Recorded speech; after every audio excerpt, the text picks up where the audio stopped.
Hello friends, welcome to my channel. Picture अभी बाकी है। तो दोस्तों, आज की हमारी मूवी है एनीथिंग फॉर हर और ये मूवी एक फ्रेंच क्राइम थ्रिलर मूवी है। इसी के साथ साथ दोस्तों, ये मूवी आपको बांधे रखेगी, इसलिए वीडियो को पूरा देखिएगा और अंत तक देखिएगा। इसी के साथ साथ दोस्तों, हमारे इस वीडियो को ज्यादा से ज्यादा लाइक जरूर कीजिएगा, क्योंकि आप वीडियो को लाइक नहीं करोगे तो हमारे ये वीडियो ज्यादा से ज्यादा लोगों तक नहीं पहुंच पाएंगे। इसलिए वीडियो को लाइक करना बिल्कुल ना भूले, क्योंकि आपका एक लाइक हमारे लिए बहुत ही कीमती है। तो फिल्म की शुरुआत में हम एक आदमी को देखते हैं और इस आदमी का नाम जूलियन ऑकलेट होता है। जूलियन को देख के हमें पता चलता है कि वो थोड़ा जख्मी है और जूलियन थोड़ा घबराया हुआ था और वो अपनी गाड़ी को रिवर्स गियर में स्पीड में चला रहा था। गाड़ी की पिछली सीट पर कोई आदमी बैठा हुआ होता है जो कि दर्द भरी आवाज निकाल रहा होता है। आगे जूलियन गाड़ी को स्पीड में कहीं ले जा रहा होता है, तभी वो पीछे से आने वाली आवाज अचानक रुक जाती है और ये देखकर जूलियन भी अपनी गाड़ी रोककर उस आदमी को देखने लगता है। फिल्म में आगे हमें 3 साल पहले का समय बताया जाता है, जब जूलियन, जो कि एक स्कूल टीचर होता है, और वो अपनी वाइफ लीजा के साथ लिफ्ट में होता है और लिफ्ट में जूलियन और लीसा एक दूसरे को किस कर रहे होते हैं। वो दोनों जॉब करके आ रहे होते हैं और वो दोनों अपने घर के अंदर एंटर होते हैं। तब उन दोनों के बेटे को केयर करने वाली उनके घर में ही थी और जूलियन और लीजा के घर के अंदर आने के बाद वो वहाँ से जाने लगती है। जूलियन उस लड़की को अपने बच्चे को संभालने के लिए पे करता है और वो लड़की पैसा लेकर वहाँ से चली जाती है। उस लड़की के घर से जाने के बाद जूलियन और लीजा वापस इंटीमेट होने लगते हैं। इन सीन्स को देखकर हम समझ जाते हैं कि इन दोनों में प्यार काफी ज्यादा था। इन दोनों का एक छोटा बेटा भी होता है, ऑस्कर, और ये तीनों अपनी खुशहाल जिंदगी जी रहे होते हैं। अगली सुबह जूलियन लीसा से कहता है, मुझे आज स्कूल में कुछ काम है, इसलिए मैं चाहता हूँ कि ऑस्कर को तुम अपने साथ लेकर चली जाओ। तब लीजा कहती है, मेरी बॉस से मेरी अनबन चल रही है तो मुझे छुट्टी नहीं मिल पाएगी। जूलियन अपने बेटे को खाना खिला रहा होता है और लीजा अपने ऑफिस में जाने के लिए तैयार हो रही होती है। लीजा अपना कोट उठाती है जो वो ऑफिस पहनकर जाती थी, तो लीजा देखती है उस कोट के ऊपर खून के धब्बे थे। लीजा को कुछ समझ नहीं आता कि ये दाग कहाँ से आए और लीजा अपने कोट से उन धब्बों को पानी से मिटाने लगती है। तभी घर की डोरबेल बजती है और जूलियन डोर ओपन करने जाता है, तो अचानक पुलिस की पूरी टीम घर के अंदर आ जाती है और पुलिस की टीम जूलियन को पकड़ लेती है और वो लीजा के हाथ में हथकड़ी बांध देते हैं। जूलियन और लीजा को कुछ समझ नहीं आ रहा था कि उनके साथ ये क्या हो रहा है और उनका बेटा ऑस्कर भी जोर जोर से रो रहा होता है। तब पुलिस वाले जूलियन से कहते हैं, हम लीजा को पकड़ने आए हैं। जूलियन चिल्लाकर पुलिस वालों से पूछता है, आखिर इसने किया क्या है? तब उन्हीं में से एक पुलिस ऑफिसर कहता है, लीजा के ऊपर मर्डर का चार्ज लगा है। पुलिस वाले लीजा के घर से वो ओवरकोट भी ले जाते हैं जिस पर खून के धब्बे लगे हुए थे। अब कहानी में हमें 3 साल आगे का समय दिखाया जाता है, जब लीजा पर अंडर ट्रायल चल रहा होता है। जूलियन अपने बेटे को लेकर लीजा से मिलने जेल में आया होता है और सभी की पूरी तरह से चेकिंग के बाद ही जेल में मिलने जाने दिया जाता है। आगे जूलियन और ऑस्कर लीजा से एक मीटिंग रूम में मिलते हैं। लीजा अपने पति और बेटे को देखकर बहुत खुश होती है और साथ ही साथ उसके दिमाग में चिंता भी होती है कि उसके केस का फैसला जल्दी होने वाला है। जल्दी तय होने वाला था कि लीजा जेल में रहेगी या वो जेल से बाहर निकलेगी।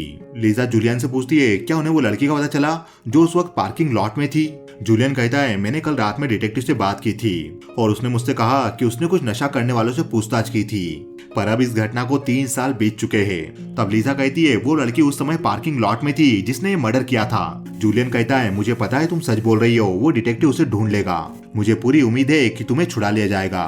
तब लीजा कहती है, तुम्हारे पास पैसों की कमी होगी, इसलिए तुम मेरी मॉम का घर बेच सकते हो। लीजा से मिलने के बाद जूलियन ऑस्कर को अपने माता पिता यानी उसके दादा दादी के वहां ले जाता है।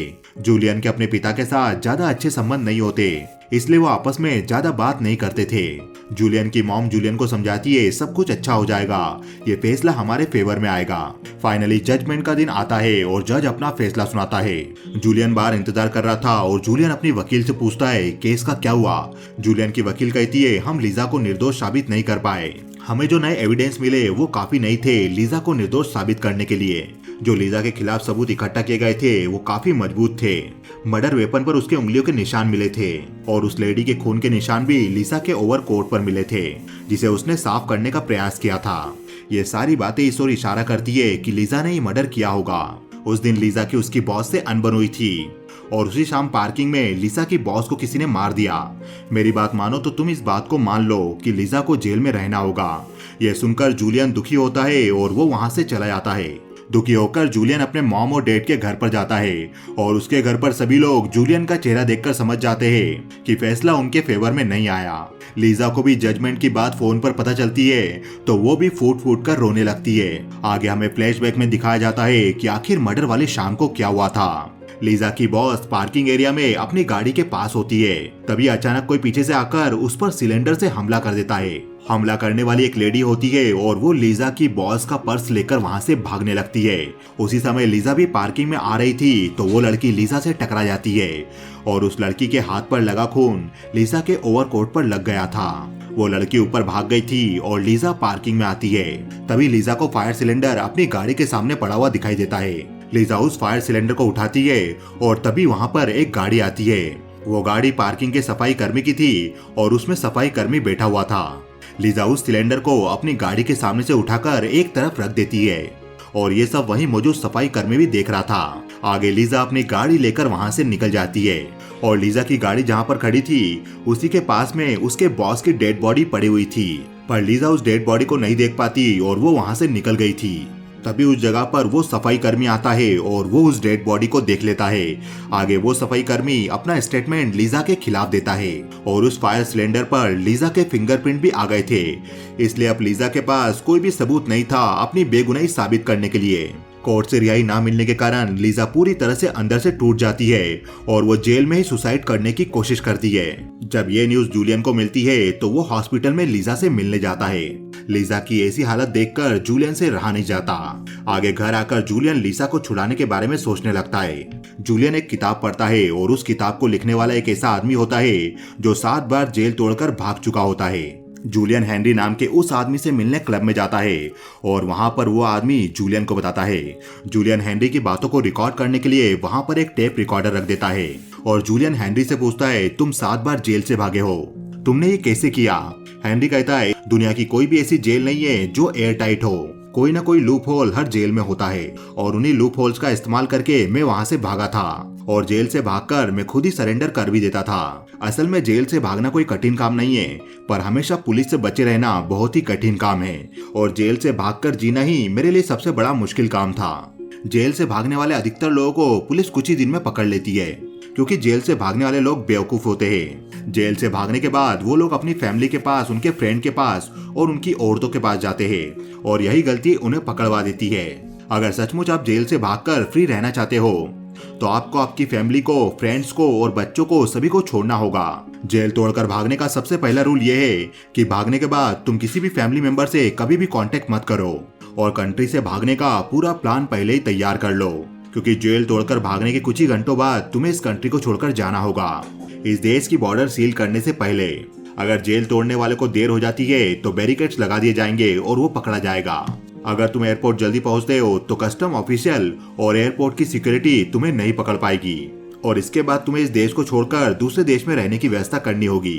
और जेल तोड़कर भागने का दूसरा रूल ये कहता है कि तुम्हें अपनी पहचान बदलनी होगी, तुम्हें अपने फेक पहचान पत्र बनवाने होंगे, जो कि आजकल बहुत ही इजी काम है। और एक और बात, तुम्हें छुपने के लिए एक ऐसी जगह ढूंढनी होगी जहाँ पर फ्रेंच न्यूज़पेपर ना आता हो। और जेल से भागने के लिए बहुत सारा पैसा चाहिए होता है, क्योंकि आपको होटल में, ट्रेवल में सब दूर खर्च करना पड़ता है, इतना पैसा कि दूसरे देश में कुछ सालों के लिए रहने का जुगाड़ हो जाए।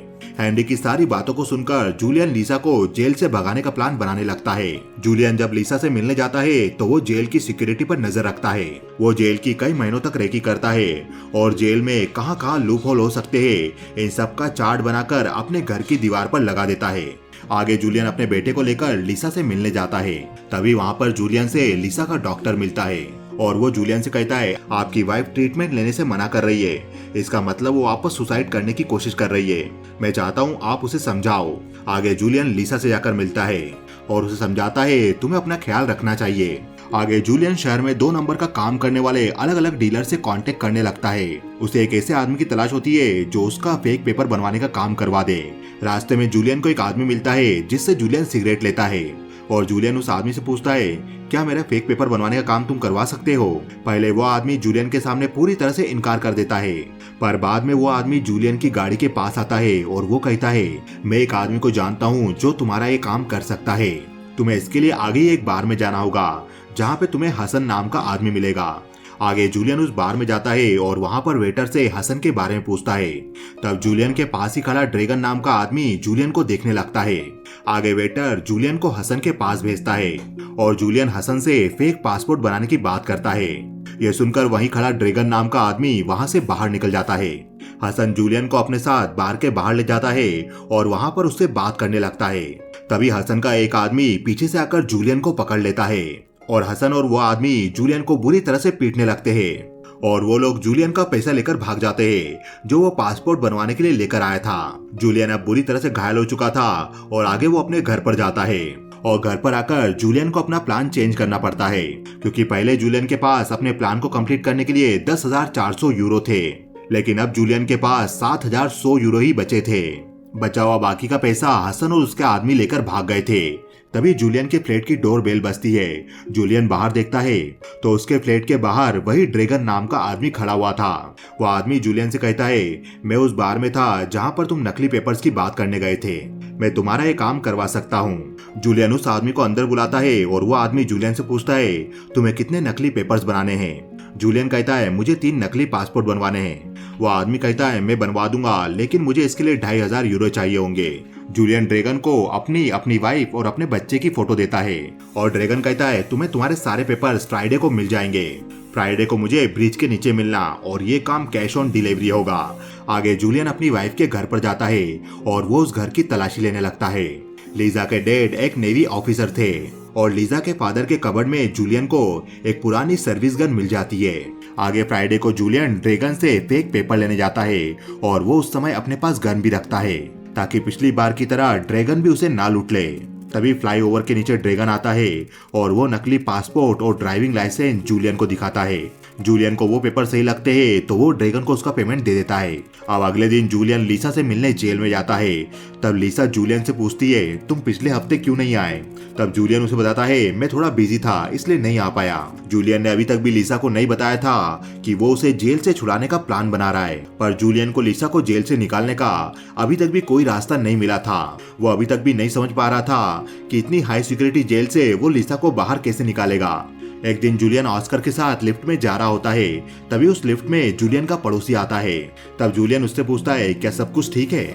तब जूलियन का पड़ोसी बताता है, मेरे घुटनों में दर्द रहने लगा है इसलिए मैं काम नहीं कर पाता हूँ। जल्दी मेरी लैब टेस्ट रिपोर्ट आने वाली है, भगवान करे वो सही आए। लैब टेस्ट रिपोर्ट का नाम सुनकर जूलियन के दिमाग में कुछ आता है और जूलियन अपने रूम में जाकर उसके लगाए चार्ट और फोटो में से एक फोटो निकालकर ऊपर लगा देता है। यह फोटोग्राफ एक मेडिकल वैन की थी और उस पर लैब का नाम लिखा हुआ था।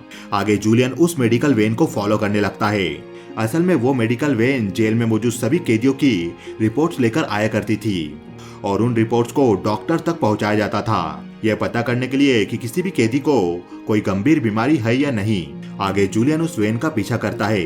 तब वो वैन एक जगह पर आकर रुकती है और उस वैन को चलाने वाला एक बिल्डिंग में रिपोर्ट्स कलेक्ट करने चला जाता है।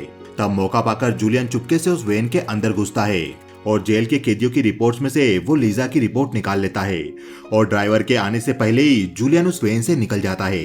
अब जूलियन धीरे धीरे अपने घर का सारा सामान बेचना शुरू कर देता है। वो घर का सारा फर्नीचर और सामान बेचकर 12,000 यूरो इकट्ठा कर लेता है। आगे जूलियन अपने घर में होता है, तभी अचानक उसकी डोरबेल बजती है। उसके घर के बाहर उसका भाई पास्कल उससे मिलने आया होता है। पास्कल घर के अंदर आकर देखता है तो घर का सारा सामान गायब था। तब पास्कल जूलियन से पूछता है, तुम क्या कर रहे हो? तुम आजकल फोन भी नहीं उठाते। जूलियन और पास्कल के बीच में दूरियां बढ़ गई थी, इसलिए जूलियन पास्कल को वहां से जाने को कहता है। पर जब वो बात नहीं मानता तो जूलियन को पास्कल को सारी बात बताना पड़ती है। तब पास्कल कहता है, तुम्हें वापस धरती पर आ जाना चाहिए क्योंकि तुम एक टीचर हो, कोई क्रिमिनल नहीं हो। यह बिल्कुल बेवकूफी है और मौत को दावत देने जैसा है। तब जूलियन कहता है, मैं लीसा को जेल में सुसाइड नहीं करने दे सकता। मुझे इस काम के लिए कुछ पैसों की जरूरत पड़ेगी, इसलिए मैं लीसा की मॉम का घर बेचने वाला हूँ। तब पास्कल कहता है, अगर तुम ये सब करोगे तो तुम्हारे बाद मॉम और डैड का क्या होगा? आगे जूलियन ने जो लायर लीसा की मॉम के घर को बेचने के लिए रखा था उसे कोई भी खरीदार नहीं मिल पाता। इस वजह से जूलियन के लिए बहुत ही बड़ी मुसीबत खड़ी हो जाती है क्योंकि उसे लीसा को जेल से भगाने के लिए बहुत ही कम समय में बहुत सारे पैसे चाहिए थे। आगे जूलियन ऑस्कर को अपने साथ ले जाकर अपने माता पिता के घर में छोड़ देता है। जूलियन बैग लेकर बैंक को लूटने बैंक में जाने लगता है, पर बैंक को लूटने से उसका सारा प्लान गड़बड़ हो सकता था, इसलिए वो अपना प्लान चेंज कर देता है। उसी रात जूलियन गाड़ी लेकर घूम रहा होता है। तब वो देखता है कि कुछ ड्रगिस्ट को एक ड्रग पेडलर ड्रग्स बेचकर जा रहा था। जूलियन उस ड्रग पेडलर को देखकर उसकी गाड़ी का पीछा करने लगता है और जब वो ड्रग पेडलर एक सुनसान जगह पर गाड़ी रोकता है तब जूलियन अपनी गन निकालकर उस ड्रग पेडलर पर गन अड़ाकर उसे अपनी गाड़ी में बिठाकर कहीं चला जाता है। एक सुनसान जगह गाड़ी रुकवाकर जूलियन पेडलर से कहता है, तुम्हारे पास जो भी पैसा है वो मुझे दे दो, नहीं तो मारे जाओगे। तब वो ड्रग पेडलर कहता है, मेरे पास बस 2000 यूरो ही है।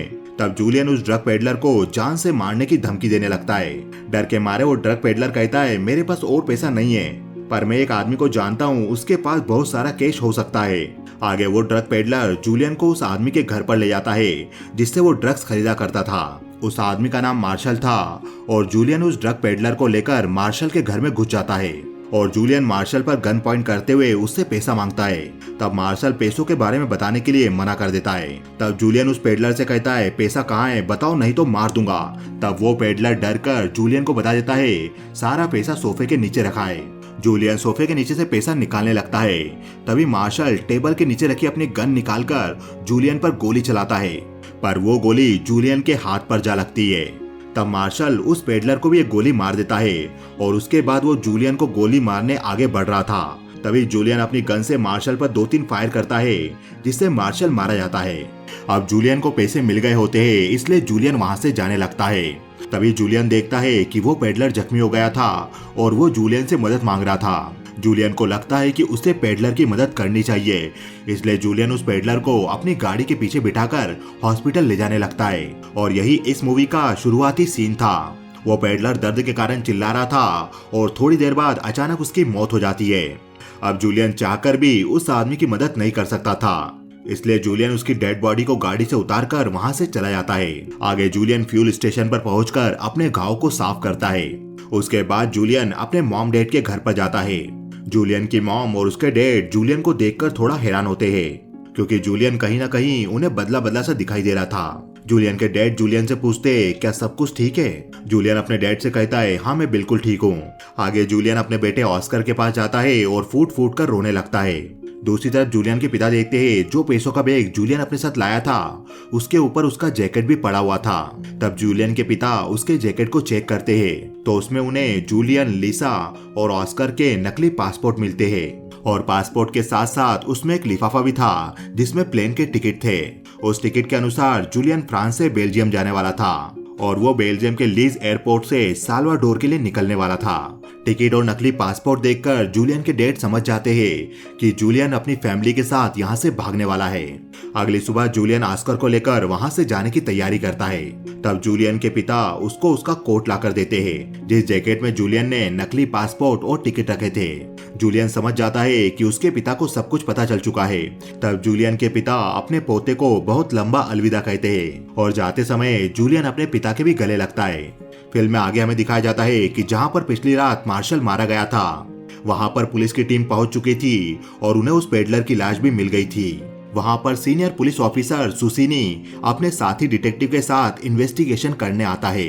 तब क्राइम सीन पर इन्वेस्टिगेशन करने वाला ऑफिसर सुसीनी को बताता है, पड़ोसियों ने हमें बताया है कि रात में यहाँ पर बहुत तेज शोर शराबा हो रहा था और यहाँ से उन्हें गोलियां चलने की आवाज भी आई थी और उन्होंने बताया है उसी समय यहाँ से तेजी से एक गाड़ी निकली थी जो कि रिवर्स लेते समय कॉर्नर पर टकरा गई थी। हमने कॉर्नर पर चेक किया, वहां पर लाइट्स के कुछ टुकड़े मिले हैं। हमने उन लाइट के टुकड़ों को जांच के लिए लैब में भेज दिया है, वो गाड़ी कौन सी थी इसका पता लगाने के लिए। दूसरी तरफ जूलियन अपने फ्लैट से सारी चीजें खाली कर रहा होता है। उसने दीवार पर जो फोटो और चार्ट लगाए थे और पूरा प्लान बनाया था वो सब कुछ निकाल कर एक गार्बेज पॉली बैग में भर लेता है और जल्दी जल्दी में उन सभी पॉली बैग्स को बिल्डिंग के नीचे लगी कचरा पेटी में डाल देता है। तब वहां पर सफाई कर्मी भी आता है और वो जूलियन को देख लेता है। आगे जूलियन ऑस्कर को ले जाकर उस लैब वाली वैन का इंतजार करने लगता है। जैसे ही लैब वाली वैन आकर रुकती है तभी जूलियन चुपके से उस वैन में जाकर लीजा की झूठी टेस्ट रिपोर्ट दूसरे कैदियों की रिपोर्ट्स के साथ रख देता है और उसके बाद जूलियन ऑस्कर के साथ हॉस्पिटल के सामने ही बने होटल में जाता है जहां पर जूलियन अपना नकली नाम बताकर एक रूम लेता है। अगली सुबह जूलियन ऑस्कर को अकेला ही रूम में छोड़कर वहां से निकल जाता है। दूसरी तरफ पुलिस ऑफिसर सुसीनी के पास उनका इन्वेस्टिगेशन ऑफिसर आता है और वो कहता है लैब रिपोर्ट आ चुकी है, जो गाड़ी रात में टकराई थी वो 1998 की वॉल्वो थी। उस गाड़ी का कलर भी बहुत रेयर था और हमारे इलाके में ऐसी सिर्फ 37 गाड़ियां हैं और इनमें से ऐसी 2 ही गाड़ी के मालिक है जिनकी फैमिली की क्रिमिनल हिस्ट्री है। इसमें से जूलियन नाम के आदमी की वाइफ को 20 साल की कैद हुई है मर्डर के इल्जाम में। सुसीनी लीजा की फोटो देखता है और वो कहता है पहले हमें जूलियन की इन्वेस्टिगेशन करनी होगी।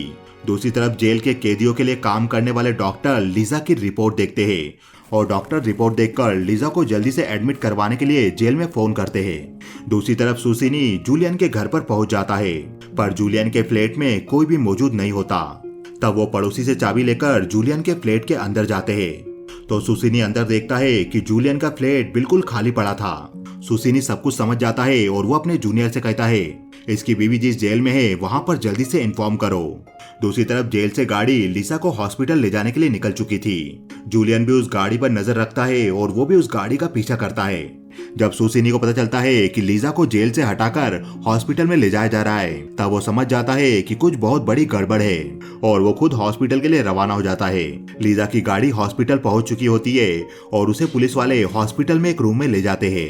तभी उस रूम में जूलियन डॉक्टर का कोट पहन के एंटर होता है और जूलियन तुरंत अपने पास से गन निकालकर उन पुलिस वालों पर पॉइंट कर देता है। लीजा जूलियन को वहां पर देखकर पूरी तरह से शॉक हो जाती है। जूलियन दोनों पुलिस वालों को हथकड़ी लगाकर लीजा को वहां से चलने के लिए कहता है। लीजा को कुछ समझ नहीं आ रहा था कि जूलियन ये सब क्या कर रहा है और वो जूलियन के साथ जाने लगती है।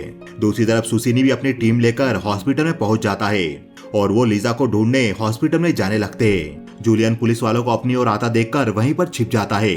जब पुलिस वाले रूम में जाते हैं तो वहां पर दोनों पुलिस वाले बंधे हुए थे। ये देखकर पुलिस वाले बाहर आकर जूलियन और लीसा को ढूंढने लगते हैं। तब जूलियन लीसा को लेकर तेजी से वहां से भागने लगता है और वो लिफ्ट में चला जाता है। आगे जूलियन और लीसा बेसमेंट में पहुंच जाते हैं और वो वहां से हॉस्पिटल के बाहर निकल जाते हैं। पुलिस की टीम भी बाहर आकर जूलियन और लीसा को ढूंढने लगती है, पर बाहर बहुत भीड़ होने के कारण उन्हें वो दोनों कहीं भी दिखाई नहीं दे रहे थे। तब जूलियन हॉस्पिटल के सामने ही बने होटल में चला जाता है जहां पर उसने रूम लिया था। रूम में जाकर लीजा ऑस्कर को देखती है और वो इमोशनल होकर उसे गले लगा लेती है। तब जूलियन होटल की खिड़की से बाहर सब कुछ देख रहा होता है कि पुलिस वाले कहां कहां उसे ढूंढ रहे। आगे लीजा जूलियन से कहती है ये सब क्या पागलपन है, अगर तुम्हें भी जेल हो गई तो ऑस्कर को कौन रखेगा। तब जूलियन लीजा को किस करते हुए कहता है अब हम में से कोई भी जेल नहीं जाएगा। अब लीजा भी जूलियन को सपोर्ट करने लगती है और वो अपने कपड़े चेंज कर लेती है। अब जूलियन ऑस्कर और लीजा के साथ अपनी कार में बैठकर होटल से निकल जाता है। दूसरी तरफ पुलिस ऑफिसर सुसीनी ने शहर में चारों तरफ नाकेबंदी करवा दी थी और उन्होंने पुलिस टीम को इंस्ट्रक्शन दिए थे कि एक जाल बिछाओ, जितने भी बॉर्डर एरिया है वहां पर चेकिंग शुरू कर दो। जो भी कपल एक बच्चे के साथ दिखे उन्हें रोक लो, उनसे पूछताछ करो। हम जल्दी सस्पेक्ट के फोटो सभी को भिजवाने वाले हैं। अब पुलिस ने शहर के चारों ओर नाकाबंदी कर दी होती है। दूसरी तरफ कुछ पुलिस वाले जूलियन की बिल्डिंग में भी जाते हैं और जो गार्बेज बैग जूलियन ने फेंके थे उन्हें कचरे की गाड़ी में ढूंढने लगते हैं। अब शहर के बॉर्डर एरिया पर पुलिस सभी गाड़ियों की चेकिंग कर रही होती है। तब जूलियन भी अपनी गाड़ी लेकर वहां पर पहुंचता है और तब उसकी गाड़ी में एक कपल और बैठा हुआ था। उसमें से लड़का जूलियन से कहता है हम लोग हिच हाइकिंग करते हुए शहर शहर घूमते हैं। जूलियन ने उन दोनों को लिफ्ट दी थी। आगे बॉर्डर पर नाकाबंदी करने वाले पुलिस वाले जूलियन की गाड़ी में 5 लोगों को देखते हैं और इसलिए वो जूलियन की गाड़ी को आगे जाने देते हैं, क्योंकि उन्हें इंस्ट्रक्शन थे एक कपल के साथ एक बच्चे को देखे तभी गाड़ी को रोकना है। फ्रेंच बॉर्डर को क्रॉस करके जूलियन और लीसा चैन की सांस लेते हैं और अब वो फ्रांस की बॉर्डर से निकलकर बेल्जियम की बॉर्डर में आ गए थे। दूसरी तरफ पुलिस वालों को जूलियन के घर के कचरे से एक पेपर मिलता है और वो पुलिस ऑफिसर सुसीनी को बताते हैं हमें जो एविडेंस मिले हैं उसके अनुसार वो कहीं विदेश में जाने वाले हैं। तब सुसीनी कहता है यूरोप के सभी एयरपोर्ट पर उनकी फोटो पहुंचाओ। दूसरी तरफ लीजा और जूलियन ऑस्कर को लेकर लीज एयरपोर्ट पर पहुंच गए थे और जूलियन एयरपोर्ट पर अपने पासपोर्ट दिखाते हुए थोड़ा घबरा रहा था क्योंकि वो पासपोर्ट फेक थे। तब लीजा जूलियन के हाथ से पासपोर्ट लेकर एयरपोर्ट के ऑफिसर्स को दिखाती है और वो ऑफिसर उन दोनों की फोटोज को वहीं लगे अपराधियों के फोटो से मैच करने की कोशिश करता है। जब उसे उन दोनों के पासपोर्ट में कोई भी गड़बड़ नजर नहीं आती तो वो वहां से उन्हें जाने देता है। उन दोनों के चेकिंग से बाहर निकलने के बाद ही एयरपोर्ट ऑफिसर्स के पास एक फैक्स आता है और इस फैक्स में लीजा का फोटो था, उसे पकड़ने का आदेश था। यह फैक्स एक दूसरे ऑफिसर को मिलता है और वो उस फोटो को लेकर पासपोर्ट काउंटर पर जाकर बैठ जाता है लोगों के पासपोर्ट चेक करने के लिए। सुसीनी को अभी तक भी जूलियन को पकड़े जाने की न्यूज नहीं मिली थी। तब वो जूलियन के प्लानिंग के सारे फोटोज और चार्ट को देखता है और जूलियन की इतनी परफेक्ट प्लानिंग को देखकर सुसीनी अपने जूनियर ऑफिसर से पूछता है तुमने बताया था वो एक टीचर है। तब वो जूनियर ऑफिसर कहता है वो एक आम आदमी है। चार्ट में लगे उन्हीं सभी फोटो में एक फोटो चर्च का होता है और आगे हमें वही चर्च दिखाया जाता है जो कि साल्वाडोर में था। जूलियन और लिसा अपने बेटे को लेकर उसी जगह पर पहुंच चुके होते हैं और वो अपनी नई जिंदगी की शुरुआत इस छोटे से शहर से करने वाले थे और ये मूवी यहीं खत्म हो जाती है। तो दोस्तों, आपको ये वीडियो कैसा लगा हमें बताइए कमेंट सेक्शन में। और इसी तरह के कुछ इंटरेस्टिंग मूवी के वीडियोस को देखने के लिए हमारे चैनल को सब्सक्राइब कीजिए, क्योंकि पिक्चर अभी बाकी है मेरे दोस्त।